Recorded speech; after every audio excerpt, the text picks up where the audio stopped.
Biomolecules का जो chapter है, नी 2024 के अंदर इसमें से 6 क्वेश्चन आए थे। तो क्या नी 2025 में भी यहाँ से इतने ही क्वेश्चन आने की प्रोबेबिलिटी है? जी हाँ, बायोमोलिक्यूल से ज़्यादा क्वेश्चन आने की प्रोबेबिलिटी है, क्योंकि ये ज़ूलॉजी और बॉटनी दोनों ही सब्जेक्ट के टीचर्स का एक इंटरेस्टिंग टॉपिक होता है, क्योंकि दोनों में ही जो फिजियोलॉजी होता है उसका फाउंडेशन यही एक चैप्टर बनाता है। तो ज़ूलॉजी में भी आ सकता है और बॉटनी में भी आ सकता है, और क्योंकि दोनों ही पेपर्स अलग-अलग टीचर्स सेट करते हैं, इसलिए दोनों ही बायोमोलिक्यूल के क्वेश्चंस को इंक्लूड करेंगे, तो number of questions biomolecule chapter से ज़्यादा हो जाते हैं। सेम ऐसा ही सेल चैप्टर के साथ होता है, ऐसा ही सेल डिवीजन के साथ होगा, और इसी तरह से जेनेटिक्स के साथ होगा। ये वो चैप्टर्स हैं जिनमें दोनों ही सेक्शन में क्वेश्चन आते हैं, इस वजह से नंबर ऑफ क्वेश्चन ज़्यादा हो जाते हैं। तो बायोमोलिक्यूल्स में क्या आने की पॉसिबिलिटी है? बहुत ध्यान से देखिएगा।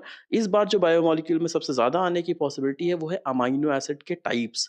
Acidic amino acid, basic amino acid, neutral amino acid.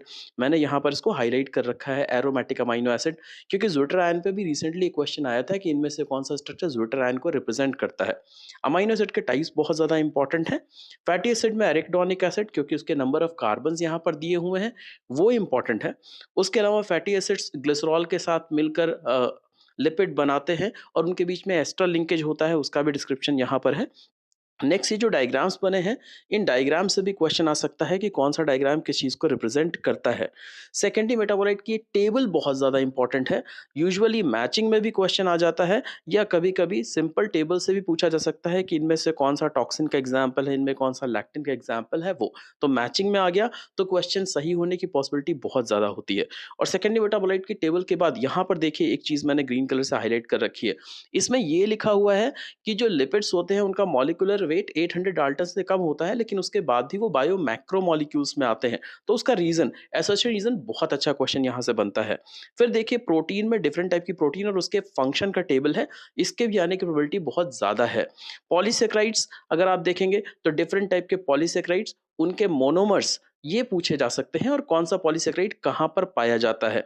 वहीं पर लिखा हुआ है कि स्टार्च आयोडीन के साथ ब्लू कलर देता है, जबकि सेलुलोज नहीं देता। तो ये भी एक इंपॉर्टेंट टॉपिक बनता है।